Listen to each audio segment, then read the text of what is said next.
그 용인시 수지구 큰나무 교회의 작은 교회인데요.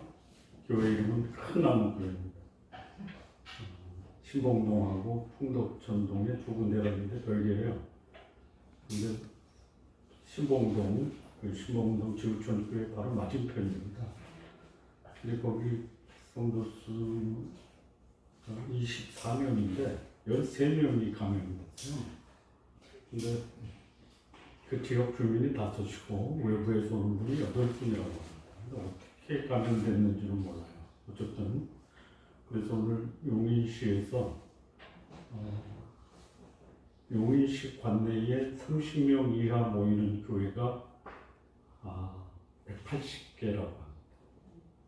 3인 1조로 편성해서 오늘 예배 그 사항을 일체 점검을 한다고 합니다. 점검해서 그런 게 아니고 어쨌든 조심해요. 그래서 불편하시더라도 마스크는 꼭 착용하시고 함께 예배 드리시기 바랍니다. 우리 함께 일어나서 묵도 드리겠습니다. 온 땅이여 여호와께 즐거이 부를지어다. 기쁨으로 여호와를 섬기며 노래하면서 그 앞에 나아갈지어다. 여호와가 우리 하나님이신 줄 너희는 알지어다. 그는 우리를 지으신 자시오 우리는 그의 것이니 그의 백성이요 그의 기르시는 양이로다. 감사함으로 그 문에 들어가며 찬송함으로 궁정에 들어가서 그에게 감사하며 그 이름을 송축할지어다. 대저 여호와는 선하시니 그 인자하심이 영원하고 그 성실하심이 대대에 미치리로다. 아멘.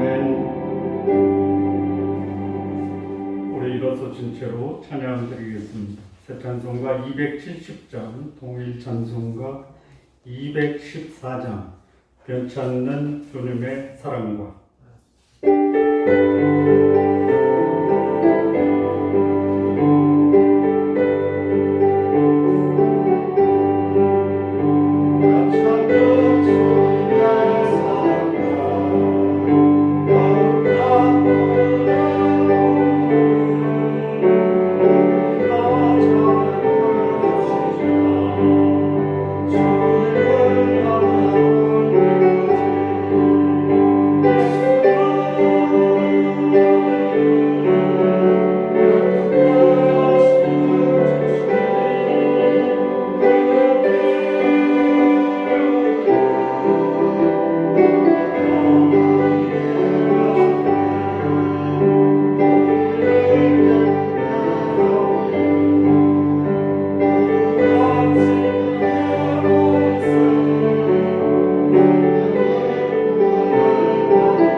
앉으시기 바랍니다. 우리 함께 기도드리겠습니다.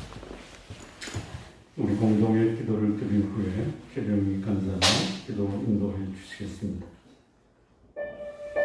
오늘 우리 예배 가운데 하나님께서 임재하시고 또 우리 가운데 살아계심을 경험할 수 있는 복된 예배 되도록 기도하시기 바랍니다. 우리의 예배를 통해서 하나님께서 영광과 존귀와 경배를 받으시도록 기도하십시오. 이 시간 주 앞에 간절한 마음으로 나와 나의 가정 그리고 나의 사랑하는 조국 주께서 자비와 긍휼로 충만케 하시기를 기도하시기 바랍니다. 한 주간 주께서 베푸신 은혜에 감사드리며 부정한 삶 정결케 하기 위해 주 앞에 절약하시기 바랍니다. 4월 15일 총선에 국회의원에 당선된 분들 그들이 하나님을 두려워하며 백성들을 귀히 여기고 개인의 욕망, 정파의 이익을 내려놓고 나라의 산적한 문제들 지혜롭고 슬기롭게 극복하여 국민들에게 사랑과 존경받는 지도자들 되도록 기도해 주십시오. 코로나 바이러스 아직도 기승을 부리고 있는 가운데 많은 사람들 고통받고 있습니다. 주께서 코로나로 인해 고통받는 이들 치유하시고 혼란스러운 이 땅 그리고 지구촌을 주께서 안정시켜 주시도록 기도하시기 바랍니다. 선교사님들을 위해 기도해 주십시오. 하나님께서 우리 선교사님들 안전하게 보호하시고 그들의 간절한 간구와 기도에 응답하시며 그들이 뿌린 복음의 씨가 아름다운 열매 되도록 기도해 주십시오. 육체가 연약한 성도들 있습니다.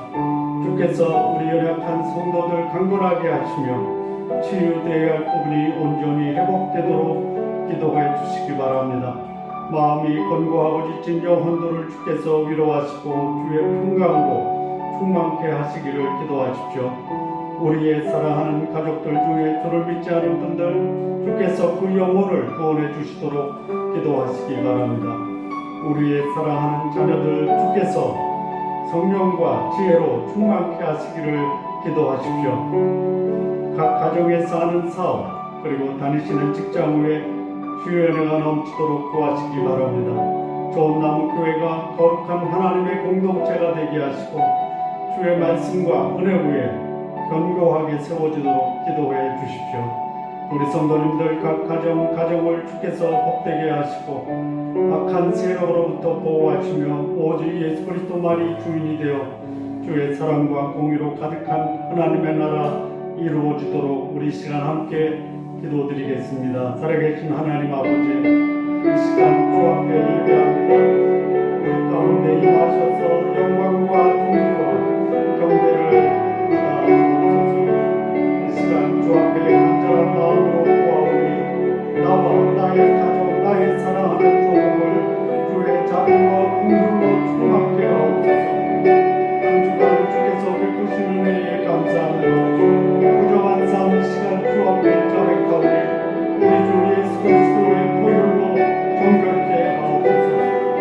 국회의원에 당선된 분들 그들이 하나님을 두려워하며 백성들을 귀히 여기고 개인의 욕망 정파의 이익을 내려놓고 나라의 많은 문제를 지혜롭고 슬기롭게 극복하여 국민들에게 사랑과 존경받는 지도자들을 되게 하옵소서.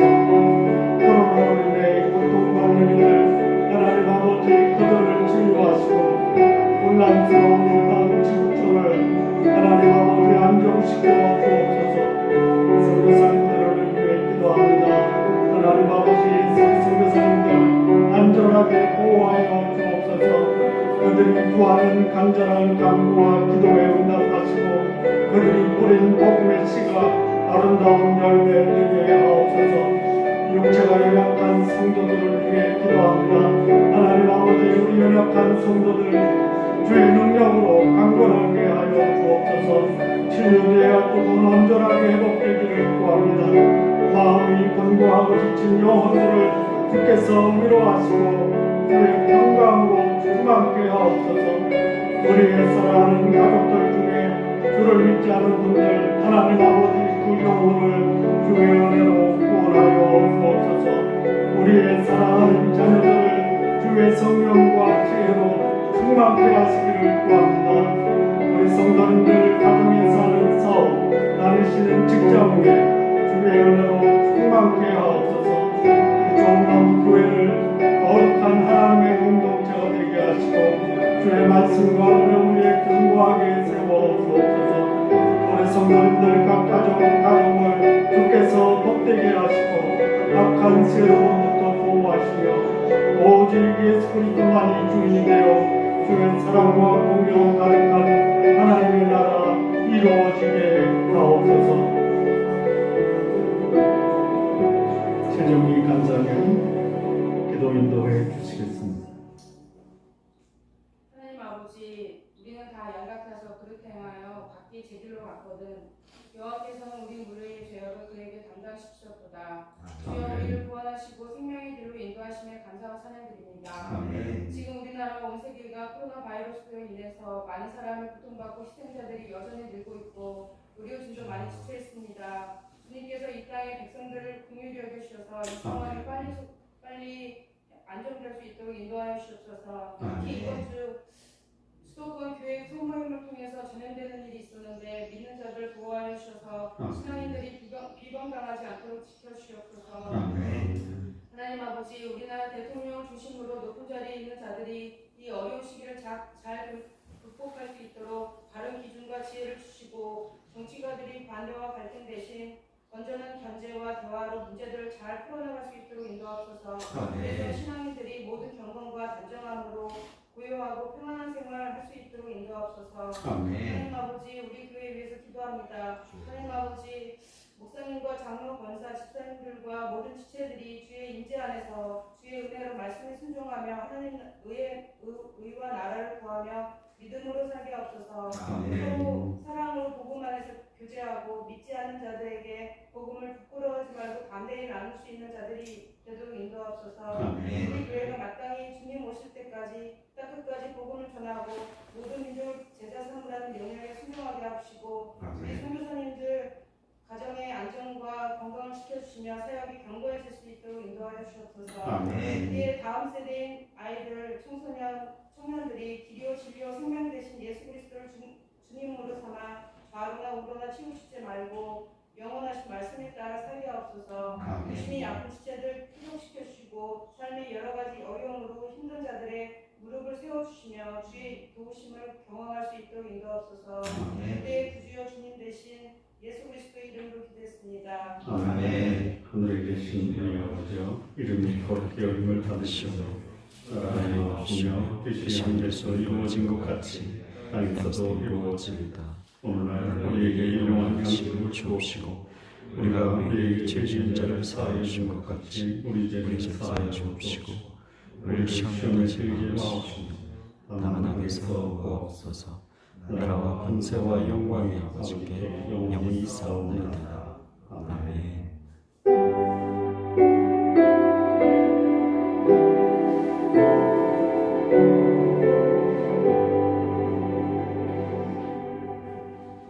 오늘 함께 나눌 말씀입니다. 사무엘하 13장 1절에서 14절입니다. 우리 함께 교독하시겠습니다. 그 후에 이런 일이 있습니다. 다윗의 아들 압살롬에게 아름다운 누이가 있으니 이름은 다말이라. 다윗의 다른 아들 암논이 그를 사랑하는 그는 처녀이므로 어찌할 수 없는 줄을 알고 암논이 그 이름이 다말 때문에 그로 말미암아 병이 된다. 암논에게 요나답이라 하는 친구가 있으니 그는 다윗의 형 시므아의 아들이요 심히 간교한 자. 그가 암논에게 이르되 왕자여 당신은 어찌하여 나를 이렇게 하였느냐 내게 말을 주지 아니하였느냐 하니 암논이 말하되 내가 아우 압살롬의 누이 다말을 사랑하느니라 하니라. 요나답이 그에게 이르되 침상에 누워 병든 채 하다가 내 아버지가 너를 보러 오거든 너는 그에게 말하기를 원하건대 내 누이 다말이 와서 내게 떡을 먹이되 내가 보는 데에서 떡을 차려 그의 손으로 먹여 주게 하옵소서 하라 하니 암논이 곧 누워 벼를 채하다가 왕이 와서 그를 볼 때에 암논이 왕께 하되 원하건대 내 누이 다말이 와서 내가 보는 데에서 가자 두어 벼를 만들어 그의 손으로 내게 먹을 주게 하옵소서 하니 다시 사람을 그의 집으로 보내 다말에게 이르되 이제 내 오라버니 암논의 집으로 가서 그를 위하여 음식을 차리라 한지라. 다말이 오라버니 암논의 집에 있는데 그가 누웠더라. 다말이 밀가루를 가지고 반죽하여 그가 보는 데서 과자를 만들고 그 과자를 굽고 그 냄비를 가져다가 그 앞에 쏟아 놓아도 암논이 먹기를 거절하고 암논이 이르되 모든 사람을 내게서 나가게 하라 하니 다 그를 떠나 나가니라. 암논이 다말에게 이르되 음식물을 가지고 침실로 들어오라. 내가 네 손에서 먹으리라 하니 다말이 자기가 만든 과자를 가지고 침실에 들어가 그 오라버니 암논에게 이르러 그에게 먹이려고 가까이 가지고 갈 때에 암논이 그를 붙잡고 그에게 이르되 너의 누이야 와서 나와 동침하자 하는지라. 그가 그에게 이르되 내 오라버니 왕을 너를 하지 말라. 이런 일은 이스라엘에서 마땅히 행하지 못할 것이니 이 어리석은 일을 하지 말라. 내가 이 수치를 지니고 어디로 가겠느냐? 너도 이스라엘에서 어리석은 자 중에 하나가 되리라. 이제 청하건대 왕께 말하라. 그가 나를 내게 주기를 거절하지 아니하리라 하되 암논이 그 말을 듣지 아니하고 다말보다 신심으로 억지로 그와 동침하니라. 이거 아멘 하면 안 됩니다. 기도하시겠습니다. 하나님 아버지, 하나님 마음에 합했던 사람, 그러나 그가 저질렀던 결정적 실수가 그의 가정을 폭풍우 속으로, 소용돌이 속으로 몰고 간 이 참담한 모습, 이런 상황 앞에 우리가 하나님 앞에 나 자신을 순결하고 거룩한 자로 살아갈 수 있는 기회, 도전의 기회가 되게 해 주옵소서. 예수님의 이름으로 기도합니다. 아멘. 이 믿음의 가정, 다윗의 가정, 하나님 마음에 합했던 가정에서 소위 남매 사이에 성폭행 사건이 벌어지는 이런 비극적이고 참담한 사건이 벌어졌습니다. 믿음의 가정에서 하나님 마음에 합한 아빠, 자녀들 사이에 이런 일이 벌어질 수 있습니까? 다시 말하면 이런 일이 벌어져야 됩니까? 안 되죠. 만약에 지금 오늘 그야말로 신령한 목사님, 굉장한 영적 리더십을 발휘하는 목사님 가정에서 이런 일이 벌어졌다라는 것이 공개적으로 드러난다. 어떨까요? 그냥 하나님 믿는 이 기독교는 그야말로 땅에 떨어져 밟히죠. 예? 예.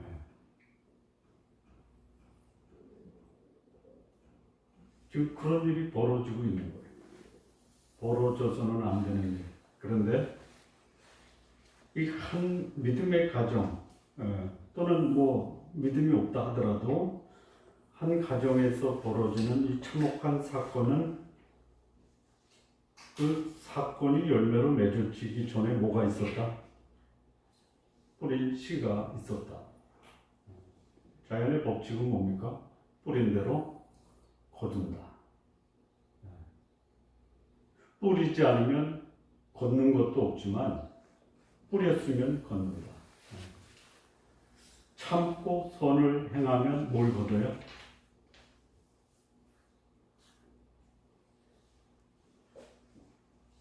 로마서 2장에 참고 선을 행하면 생명과 평안을 거둬요. 당을 지어 악을 행하면 뭘 거둬요? 뭘 거둬요? 몰라요? 사망과 그 다음에 뭐가 있는데요? 사망을 거두는 거예요. 뿌리지 않았는데 거뒀다. 이거는 자연의 법칙에서 있을 수 없어요. 뿌리지 않았는데 거뒀다. 근데 있죠. 뿌리지 않아도 그 속에 남겨져 있는 그 뿌리가 자라죠. 꽃밭에 잡초를 뿌리지 않죠. 끊임없이 뽑아줘야 돼요. 자, 그런데 또 하나, 그러면 모든 불행은 다 뿌린 씨의 열매냐? 그렇지 않을 수 있어요. 요즘 우리가 욥기를 함께 묵상을 하는데, 욥이 뿌렸습니까? 뿌렸습니까? 안 뿌렸죠. 그런데 그 모습을 본 이 욥의 친구들은 뭐라 그래요? 네가 악을 행했기 때문에 그런 네 인생의 비참한 열매를 거두고 있지 않냐. 이게 이제 보통 객관적인 그 소위 뿌리고 거두는 삶의 교훈이에요. 그런데 모든 불행과 고통이 뿌린 씨에 대한 열매는 아닐 수 있다. 그러니까 혹 우리 하나님의 백성들이 고난을 당할 때 이 고난이 내가 뿌린 씨의 열매나 아니면 하나님이 나를 하나님의 목적과 뜻을 위해서 나를 연단시키고 나를 하나님의 위대한 사람으로 만들기 위한 훈련의 수단으로 고난을 주시느냐, 이것을 분별할 수 있어야 됩니다. 또한 고난당하는 사람, 네가 뿌렸으니까 거두는 거지, 이렇게 단정적으로 말해서는 안 된다. 그러나 내가 잘못한 것이 없어도 나에게 고난이 왔을 때 이 고난을 원망과 불평이 아니라 이 고난을 향한 하나님의 뜻을 분별할 수는 있어야 된다라는 것입니다. 하나님의 사람들이 죄를 지어요. 안 지었으면 좋은데 우리 개인, 모든 그리스도인 개인들이 뭐 피할 수 없는 것이 있다면 뭐냐면은 죄를 짓는 거예요. 그때 지은 죄를 자백하고 회개하면 하나님이 용서하십니다. 죄를 짓고 안 졌다라고 고집을 피우면 더 불행한데 죄를 짓고 회개하고 자백하면 하나님이 그것은 용서하십니다. 그런데 여기서 내가 지은 죄로 인해서 누군가 피해를 봤다. 그러면 나는 그 피해를 준 사람의 뭐에? 가해자죠. 가해자는 뭘 받아야 돼요? 모르세요? 처벌 받아야죠. 뭘 받아야 돼. 이게 정상이에요.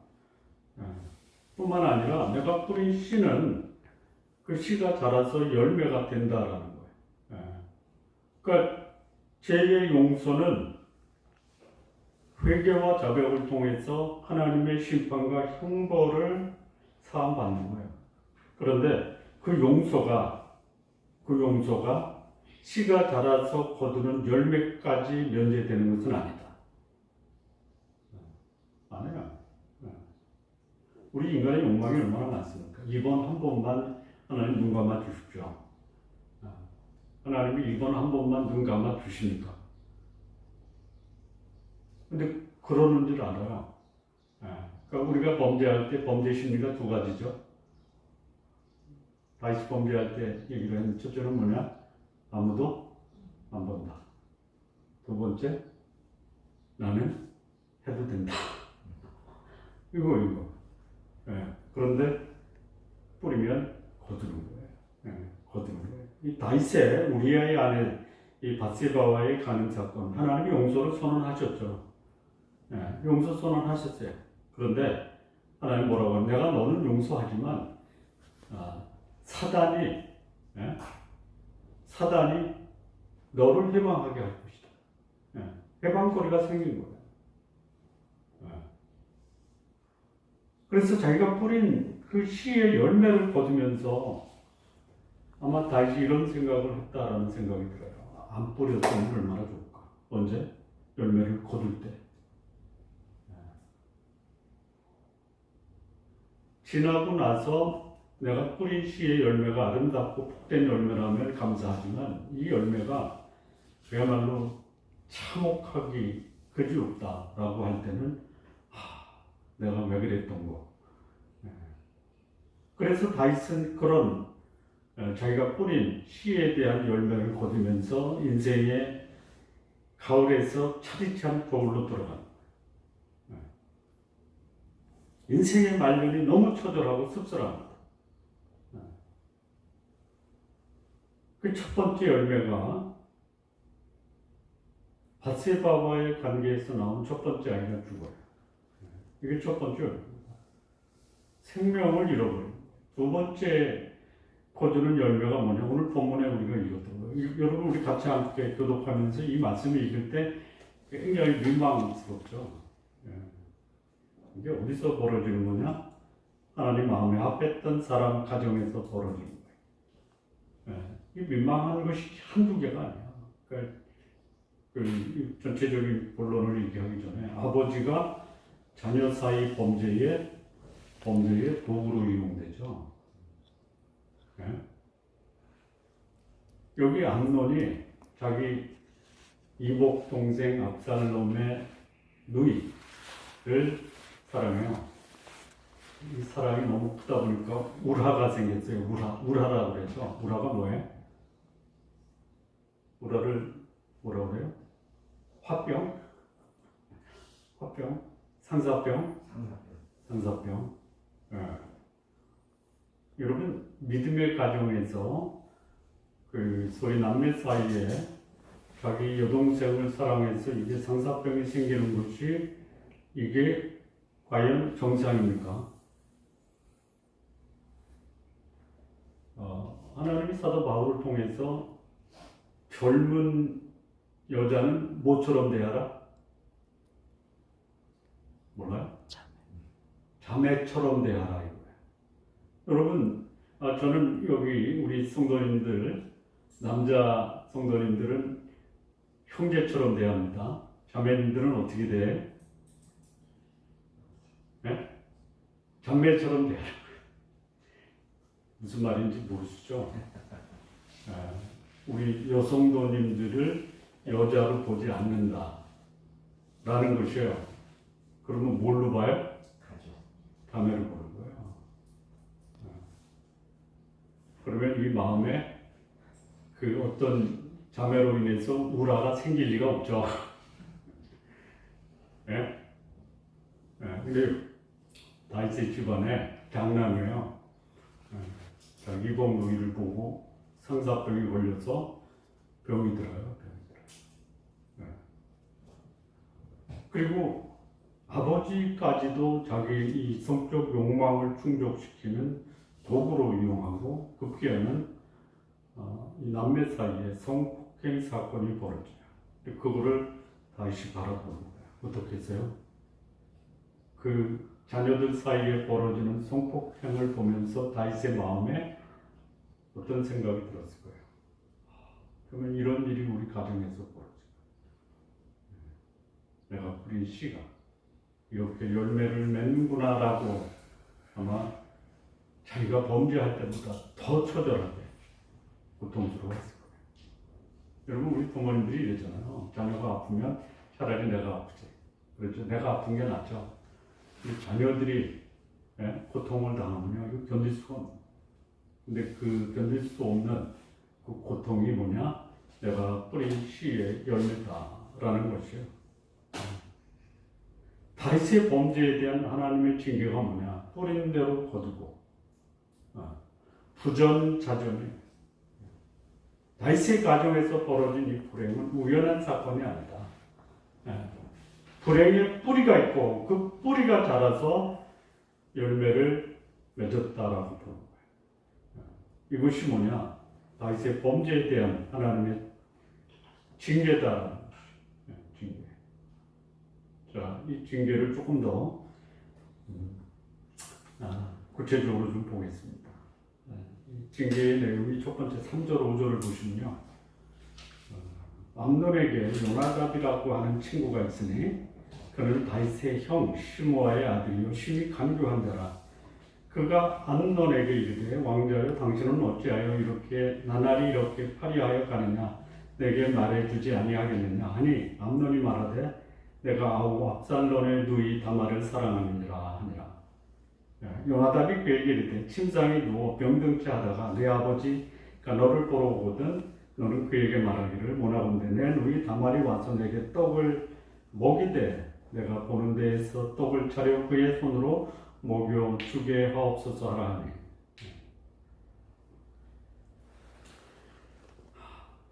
이 암논이 사랑하는 거는 뭐 괜찮아요. 사랑하는 게 문제가 됩니까? 그 얼굴 표정으로 오빠가 동생을 사랑하는 게 문제가 돼요. 문제가 됩니까? 그 사랑이 어떤 사랑이냐에 따라 다를 수 있죠. 그야말로 오빠와 동생의 소위 욕망이 배제된 사랑은 소위 필로스 아델피아라고 하면 괜찮아요. 근데 이게 소위 에로스라고 넘어가면 이거는 이제 문제가 되죠. 자, 그런데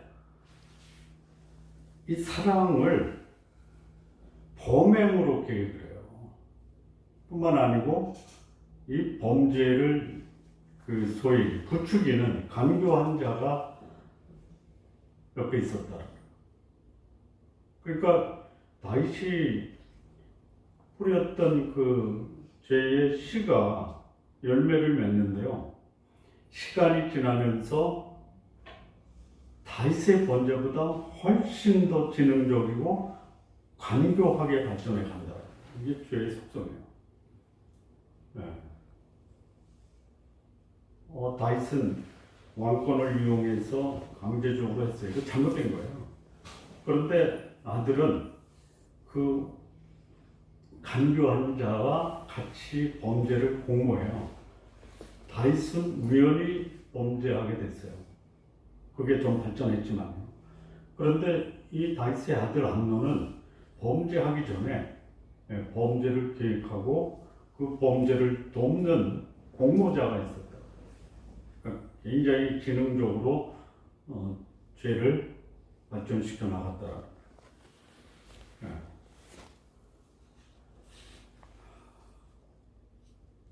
자, 건강한 총각이 아름다운 여인을 사랑하는 거, 이거 죄라고 할 수 없어요. 또 아름다운 여인을 본 건강한 총각이라면 사랑하는 마음을 갖지 않는 것이 오히려 비정상적이에요. 물론 눈에 보이는 것이 전부가 아니에요. 다윗의 장남이 자기 누이를 사랑했다라는 것이 잘못이 아니라 그 누이를 사랑한 방법에 문제가 있었다. 극단적인 경우에 우리 본문을 읽으면서 다말이 자기 그 오라비 암논에게 이렇게 얘기하잖아요.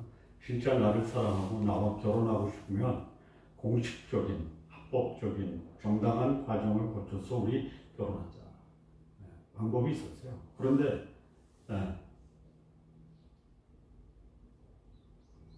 자기 누이를 자기 사람으로 취하기 위해서 간교한 사람의 간교한 방법을 강구했다라는 것이 문제예요.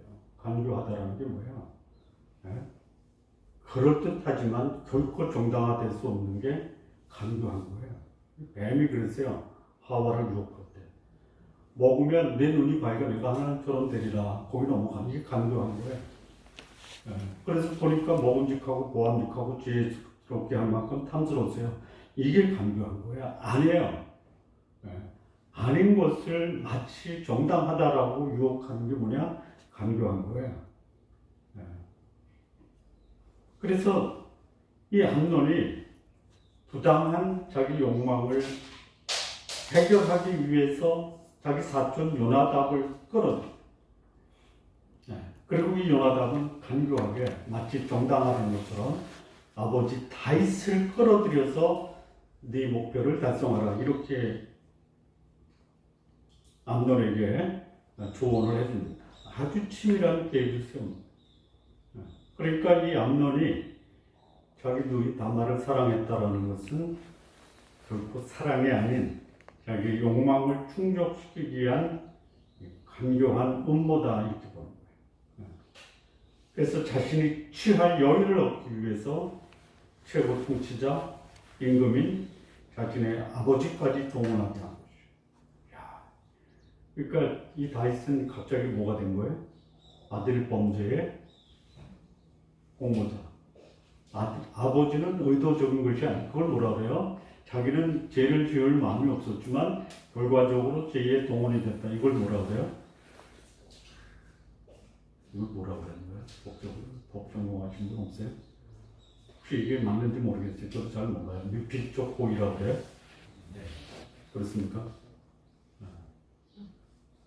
다윗도 그렇게 범죄의 수단이 되어버린 거예요. 자기는 훔치지 않았지만 나중에 보니까 그게 훔친 물건이에요. 이걸 뭐라 그래요? 작물? 다윗이 우리아의 아내를 취하기 위해서 취한 무발적인 사건보다 한층 더 발전된 거예요. 고도의 전략을 이용해서 자기 아들이 자기 욕망을 충족시키는 행동을 한 것이죠. 자, 이 다윗은 자기 장남이 병들어 누웠잖아요. 그런데 자기 아들이 여동생이 와서 간호했으면 좋겠다. 그 아버지한테 얘기하는 거예요. 어떤 아버지가 자기 장남이 아파서 누웠는데 형제들 사이에서 간호해 주는 거를 누가 반대하겠어요? 들어줘요. 그런데 그것이 자기 아들의 성적 욕망의 대상으로 자기 딸을 삼았더라. 어디서 배웠을까요? 어디서 배웠을까요? 아버지한테서 배운 거예요. 아버지한테서. 그러니까 다른 사람의 아내를 강제로 취하는 아버지 행동의 모방이었다. 이게 하나님 마음에 합했던 사람, 그 가정에서 벌어지는 그 범죄의 열매라는 거예요. 그래서 이 아버지의 거룩함이 얼마나 가정의 영성을 결정하는 결정적 모델이 되냐였죠. 말라기서에 이런 말이 있잖아요. 왜 한 여인과 결혼해서 가정을 꾸며야 되느냐? 왜 그러죠? 그 이유가 뭐예요?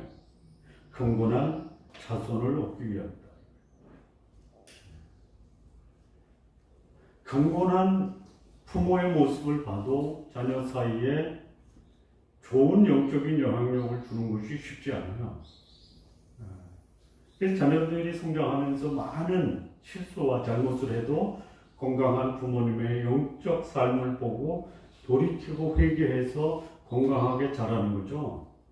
부모가 경건하면 자녀는 자동적으로 경건하다 그렇지 않다라는 거예요. 그런데 하물며 부모가 경건하지 않아요. 특별히 아빠가 경건하지 않아요. 다른 사람은 그를 하나님 마음에 합했다라고 인정을 해도 그 삶이 자녀들에게 건강하지 못한 영향을 주면요. 이건요, 자녀들 사이에서 결코 바람직한 건강한 모습을 보기가 어렵다라는 거예요. 앞서도 말씀드렸지만 다윗이 아들의 도구로, 범죄의 도구로 이용되고 있다는 것 전혀 눈치채지 못해요. 그런데 뿌리지 말아야 할 씨를 뿌린 이 다윗이 그 씨가 싹이 나는 것을 그저 바라만 봐야 되는 그런 아버지가 되고 말았다. 두 번째인데요. 그 7절 9절에 보면요. 다윗이 사람을 그의 집으로 보내 다말에게 이르되 이제 네 오라버니 암논의 집으로 가서 그를 위하여 음식을 차리라 한지라. 다말이 그 오라버니 암논의 집에 이르매 그가 누웠더라. 다말이 밀가루를 가지고 반죽하여 그가 보는 데서 과자를 만들고 그 과자를 붓고 그 냄비를 가져다가 그 앞에 쏟아 놓아도 암논이 먹기를 거절하고 암논이 이르되 모든 사람을 내게서 나가게 하라니 다 그를 떠나 나가니라. 그러니까 이 암논이 앞서 말씀드린 것처럼 아버지 다윗의 입을 빌어서 범죄를 진행시켜요. 그러니까 이 암논의 범죄는요, 목적, 죄의 목적을 달성하기 위해서 수단과 방법을 가리지 않고 가정의 최고의 권위까지도 이용하는 거예요. 아버지를 죄의 수단과 방법으로 이용하는 거예요. 이런 일이 벌어져요. 예. 그 요나단과 간교한 그 계획을 세웠어요. 그리고 서슴지 않고 범죄를 진행시킵니다. 이 죄가 들어올 때 이 죄로구나라고 인식하면 중단시켜야 돼요. 아, 이거 간교한 거로구나라고 자기 마음속에 이건 아닌데라고 하면 중단시켜야 돼요. 근데 계속 진행. 누구한테 배웠어요? 누구한테 배웠어요? 아버지. 아버지가 낮잠을 자고 저녁 때 일어나서 어슬렁어슬렁 옥상에 거닐다가 눈을 들어 보니 한 여자가 벌거벗고 목욕하는 것을 본 거야. 그래서 거기서 눈을 감아야죠. 여러분, 우리 자녀들이 텔레비 드라마를 보다가 16세 이하는 적절치 않다, 뭐 그런 게 나오잖아요. 뭐 12세, 16세, 19세. 근데 요즘은 뭐 12세 이하도 보는 그 드라마에 어떤 아이들이 봐서는 안 되면 그 아이가 보다가 이렇게 가리죠. 안 가려요? 가려요. 네. 근데 다이슨 가리는 게 아니라 눈을 그냥 부릅뜨고 본 거야. 그리고 어떻게 해요? 알아봐라 이거야. 알아보니까 어떻게 해요? 데리고 와라 이거야. 데리고 온 다음에 어떻게 해요? 동침한 거야. 그리고 어떻게 돼요? 임신을 한다. 이게 누구한테 고스란히 그대로 재현되고 있어요? 아들. 네, 아들.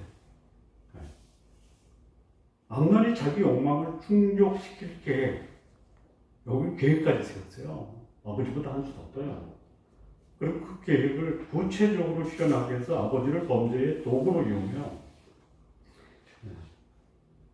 자, 다윗이 바세바의 아내가 임신한 것을 알아요. 그래서 완전 범죄를 획득하려고 전쟁에 나가 있는 바세바의 남편 우리아를 예루살렘으로 부르죠. 휴가를 주죠. 우리아가 갑니까? 뭔가요? 그래서 성 밖에서 야영을 하다가 집에 안 가고, 안 가니까 다시 돌려보내고요. 돌려보내니까 여호와한테 편지를 쓰잖아요. 전령을 통해서. 전설의 맨 앞에 내버려라. 그리고 우리아는 거기서 전사를 합니다. 그리고 그러니까 자기는 다윗은 이제는 정당하게 전사자의 미망이를 들어와도 오히려 선한 사람으로 보여주죠. 이게 다윗이 한 거예요, 이게. 그런데 그런 행동이 암논을 통해서 유사하게 전개되고 있었더라. 뿌리면 거두는 거야. 여러분, 야고보서에 이런 말씀이 있잖아요. 욕심이 잉태하면 뭐가 돼요? 욕심이 잉태하면 죄를 낳고, 죄가 장성하면 사망을 낳고. 예외가 없어요. 예외가 없어요. 그러니까 인간이 가진 바람직한 소망, 아름다운 여인을 사랑하고자 하고 그와 깊은 사랑을 나누고 싶다라는 것은 건강한 거죠. 이 바람직한 소망과 경계해야 할 욕망 사이에는요, 그야말로 종이자 하나예요. 하나님처럼 되리라 라고 한 사단의 유혹에 넘어가서 어떻게 됐어요? 영원한 형벌로 빠지는 거예요. 바람직한 소망과 경계해야 될 욕망에는 종이자 하나 차이지만 결과는 어때요? 엄청난 거예요. 발단이나 시작은 별반 차이가 없어도요, 잘못된 동기와 잘못된 행동은 그 결과가 거의 뭐 상상을 초월하는 불행을 낳을 수 있다. 자, 바람직한 소망, 순수한 송기를 알 수 있는 방법이 뭐예요? 내가 하는 지금 내 생각과 내가 하는 행동이 바람직한 거냐 아니면 바람직하지 않느냐를 구분할 수 있는 그 조건이 뭐예요? 제가 다른 말씀을 통해서 여러 번 한 번이 아닙니다. 여러 번 말씀을 드렸어요. 그게 뭐냐? 동기가 뭐냐? 그 일을 하는 동기가 뭐냐? 이걸 철저하게 파악을 해야 돼요. 여러분 자녀들에게 나 이거 하고 싶어. 그때 부모님이 아주 조심스러워. 여러분 똑같은 말도요. 똑같은 의미도요. 어떻게 전달되느냐에 따라서 자녀들이 마음을 닫을 수 있고요. 마음을 열어서 더 대화를 발전시켜 나갈 수 있어요. 이런 경우죠. 너무 바쁘니까 야, 너 그렇게 바쁠 바에 하지 마. 이렇게 얘기했어요. 그거 뭐예요? 바쁜 것보다 좀 네 삶에 여유가 있으면 좋겠다라는 거죠. 그런데 그러니까 누구는, 그러니까 이런 부모 중에 한 사람은 너 그렇게 바쁘면 하지 마. 이렇게 얘기하는 부모 중에 한 사람이 있고요. 또 어떤 부모는 너 너무 바빠서 이것도 하고 저것도 하고 저것도 하는데 얼마나 힘드니? 이렇게 얘기하는 거. 똑같은 거죠. 그러면 바쁘면 하지 마라는 말을 들었을 때 그 말을 들은 자녀는 어떻게 반응할까요? 그런 뜻이 아니잖아요. 안 하겠다라는 것이 아니잖아요. 예? 근데 거기다가 이제 톤을 높이는 거예요. 톤을. 예. 그러면 화살이 확 꽂히는 거예요. 그러니까 똑같은 말도 어떻게 전달하느냐에 따라 달라요. 동기는 좋아도요. 동기 좋아야 돼요. 그런데 이제 이 동기를 어떻게 전달하냐, 방법. 이것도 생각을 해야 돼요. 그 다음에 이제 그 순수한 동기라는 것은요, 두 번째는 뭐냐면요, 전망을 봐야 돼요, 전망. 네. 이 행동을 실제로 옮겼을 때, 그게 어떤 전망을 나타낼 거냐. 아니, 어떤 운동선수가 시합에 나가기 전에 이길 것을 기대 안 하는 선수가 있어요. 그런데 상대를 보면 알잖아요. 질 것이냐, 이길 것이냐 알잖아요. 그러면 대등하다면 거기서 전략이 필요하잖아요. 세 번째는 뭐냐면 그 행동을 했을 때 어떤 열매를 맺을 것이냐. 이거를 보라 이거죠. 동기와 전망과 열매를 봐라. 이게 순수한 소망이라는 것을 분별할 수 있는 거예요. 자, 그러면 욕망, 마찬가지예요.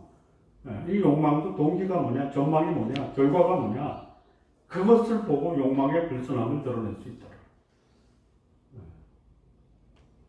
이 성경이 그야말로 그 성경 전체를 통해서 우리가 행하는 행동에 그 소위 선함과 악함을 분별할 수 있는 방법.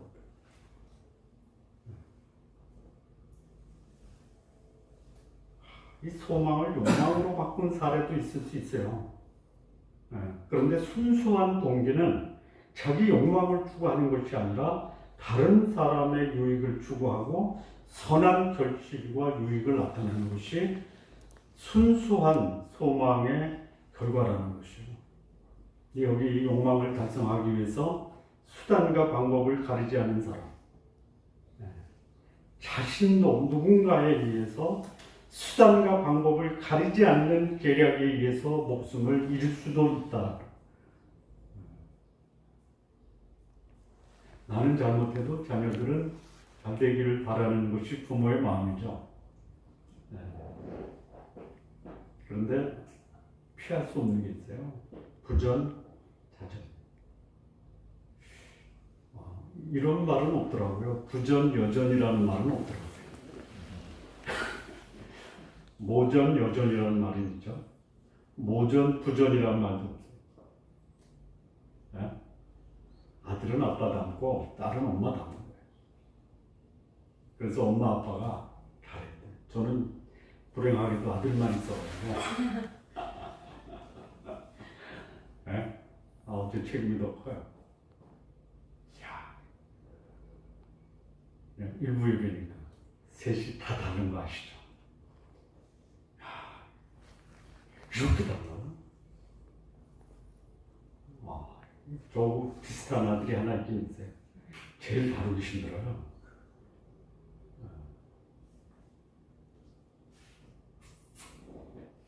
자, 이 동기가 선하다라는 거, 아까 말씀드린 것처럼 과정과 열매가 중요한 거예요. 사랑이라는 이유, 사랑이라는 동기가 열매를 어떻게 맺느냐에 따라서 이 동기는 잘못된 것이 될 수 있고 잘한 것이 될 수 있는데요.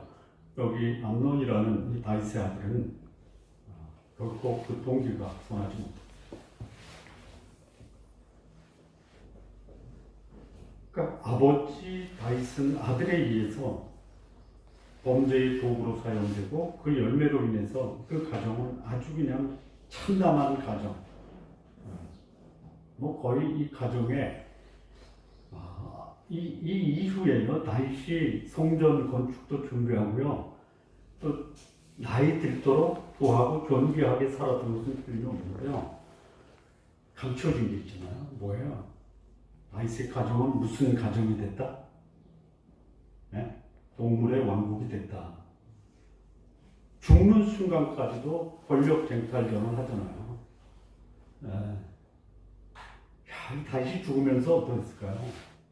나 하나님이 존귀하게 하고 성전 건축을 했으니까 이 정도면 됐다 이렇게 했을까요? 아니면 죽음 임박해서 아도니아와 솔로몬이 왕위 쟁탈전 했잖아요. 이 모습을 다윗의 말년 죽음 임종 직전에 본 거예요. 어땠을 것 같아요? 편안하게 눈 감았을까요?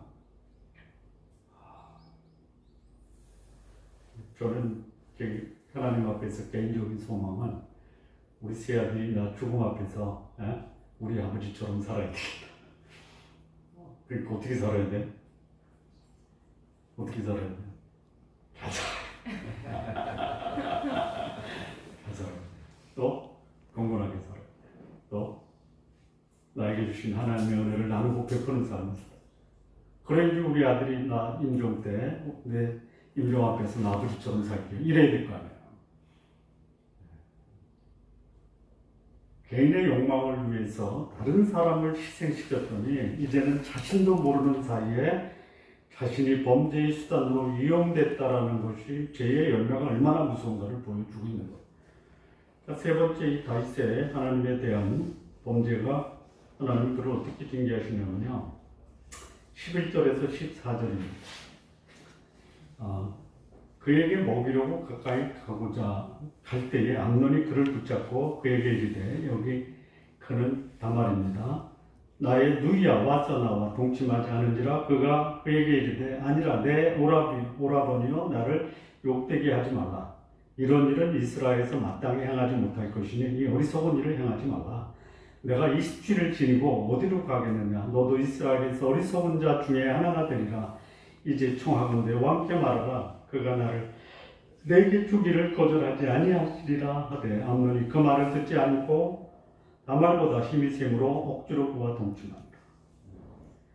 자, 이 암논이 수치를 모르는 욕망에 사로잡혀서 자기 누이를 성폭행하잖아요. 다윗이 뿌린 씨는요, 죄예요. 이 죄는요, 어떤 인간도 인간의 가치와 존엄성을 포기하게 만들어요. 죄는 내 가치를 어느 수준까지 끌어내려요? 어느 수준? 몰라요? 동물 수준이에요. 죄에 사로잡히면 나는 뭐가 된다? 아니, 그렇잖아요. 그 남편이 속세지면 에이 짐승 같은 놈아 그러잖아요. 네? 지금 하나님 마음에 합했던 다윗의 가정에서 그 가정이 뭘로 바뀌는 거예요? 동물의 왕국으로 바뀌는 거예요. 하나님의 형상대로 지음받은 이 인간의 존엄성이 사라져요. 서로 물고 뜯는 동물의 왕국으로 전락되고 말았다라는 것이죠. 그러니까 다윗이 남의 아내를 빼앗았어요. 근데 그 빼앗은 다윗의 가정에서 어떤 재앙이 벌어지느냐? 자녀들 앞에서 자녀들이 그 욕망을 부당한 방법으로 달성을 하는 거예요. 그런데요, 이 다윗이 암논에 대해서 징계를 안 했잖아요. 왜 그랬을까요? 자기 아들의 모습이 누구의 모습이에요? 자기 모습이에요. 못한 거예요. 여러분, 부모가 자녀의 잘못을 보고요, 정당한 징계를 하지 못한다. 이거는 자기 속에 감추어진 게 있다. 가슴 아프게 지켜볼 수밖에 없어요. 이게 이제 첫 번째 다윗의 징계거든요. 두 번째, 세 번째, 네 번째까지 가요. 그래서 반복돼요, 징계가. 근데 그 모든 다윗의 집안에서 벌어지는 그런 비극적인 그 사건들이 하나님이 다윗을 향한 징계고요. 다윗이 뿌린 씨를 거두는 거예요.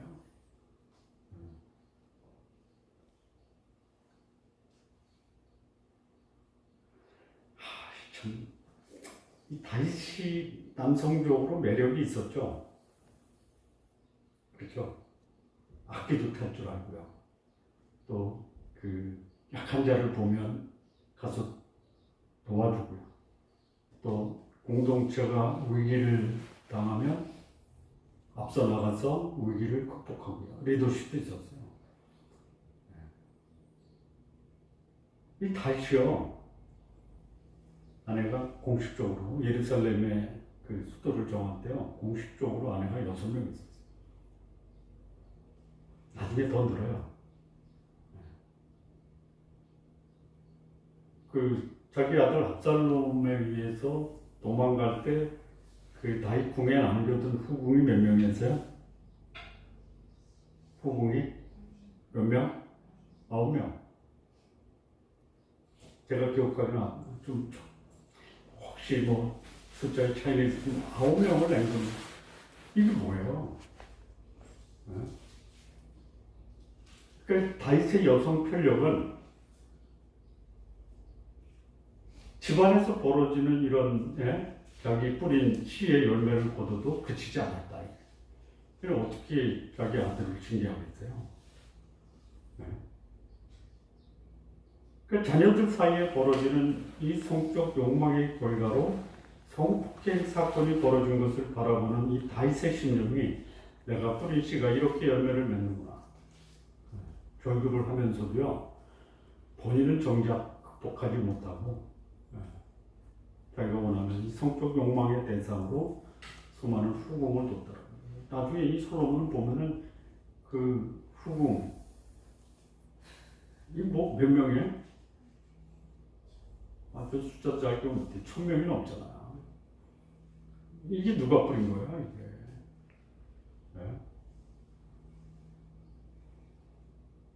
저는 하나님 앞에 이런 기도를 합니다.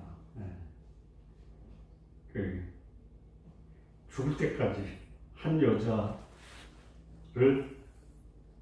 아내로, 그리고 그 외에는 어떤 경우도 제 눈에 성적 대상으로 삼지 않겠습니다. 이런 기도를 하여. 그래야 돼요. 그래야 돼.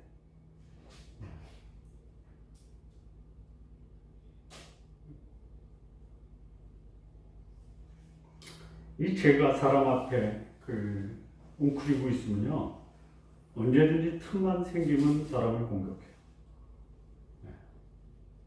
근심하고 깨어있지 않으면 당하는 것이 죄의 유혹이에요. 그러면 이 죄의 유혹에 넘어가면 자신도 무너지고요, 자신의 가정도 무너지고요, 자신이 속한 공동체도 무너질 수 있는 거예요. 하나님이 가인과 아벨이 부당한 삶을 살다가 하나님께 제사 드리고 하나님이 거절했잖아요. 그때 하나님이 다윗에게 경고해요. 네가 선을 향하면, 창세기 4장 7절입니다. 어찌 낯을 들지 못하겠느냐. 선을 향하지 아니하면 제가 문에 엎드려 있느니라. 제가 너를 원하나 너는 죄를 다스리라. 죄를 다스리지 못한 이 다윗의 죄가 그의 자녀에게서 고스란히 재현돼요. 그래서 다윗의 인생, 다윗의 가정은 그야말로 비극의 소용돌이 속에서 벗어나지 못합니다. 마무리 짓겠습니다. 자신의 욕망을 부추기는 이 죄의 유혹을 떨쳐버리는 것이 결코 쉽지 않습니다. 그리고 역사를 통해서 참 이 죄의 유혹을 뿌리치지 못한 그 사람들의 삶에서 나타나는 이 비극을 우리는 역사를 통해서 보게 돼요. 쓰리쓴 죄의 열매를 거두면서 인생의 비참한 경험을 피할 수 있다면 잠시 죄악의 낙을 누리는 것보다 죄를 극복하기 어려운 그 장애물을 극복할 필요가 있다. 아까도 말씀드렸다시피 열매가 뭐냐? 작은 인내가 큰 기쁨을 준다면 작은 기쁨을 위해서 큰 고통을 감내해낼 필요는 없다. 하나님 마음에 합한 사람, 다윗이라도 죄의 유혹에서 자유롭지 못하고 넘어졌다라고 한다면 우리도 죄의 유혹에서 쉽게 벗어나기는 쉽지 않다. 그러나 다윗의 교훈이 우리에게 주는 교훈이 뭐냐? 죄로부터 승리하기 위해서 몸부림치자 거룩하신 하나님과 동행하는 삶을 살겠다라는 다짐과 결단을 매일 삶에서 해야 되겠다라는 거예요. 한번 발동이 걸리면 끝을 보는 것이 죄의 유혹이라면 아예 죄의 유혹에 걸릴 만한 환경과 상황을 만들지 말자. 오히려 거룩한 환경, 거룩한 사람과 교제를 통해서 거룩한 내 인생을 만들어 가자라는 거예요. 말씀 하나만 보고 마치겠습니다. 디모데후서 2장 22절 보면 너는 청년의 정욕을 피하고 주를 깨끗한 마음으로 부르는 자들과 함께 의와 믿음과 사랑과 화평을 따르라. 성도들의 삶이 거룩한 교제 속에서 의와 믿음과 사랑과 화평을 쫓는 그런 거룩한 삶을 사시는 성도님들 되시기를 진심으로 바랍니다. 기도하시겠습니다. 하나님 아버지 감사합니다. 하나님 마음에 합했던 사람, 그러나 그가 우연히 실수로 범했던 이 죄의 씨가 그의 가정에서 참으로 참담한 열매로 맺어지는 것을 볼 때 잠시 죄의 낙을 누리는 것보다 죄를 극복하기 위한 인내로 아름답고 복된 거룩한 열매가 우리 삶 속에 무성히 맺어질 수 있도록 하나님 인도해 주옵소서. 예수님의 이름으로 기도합니다.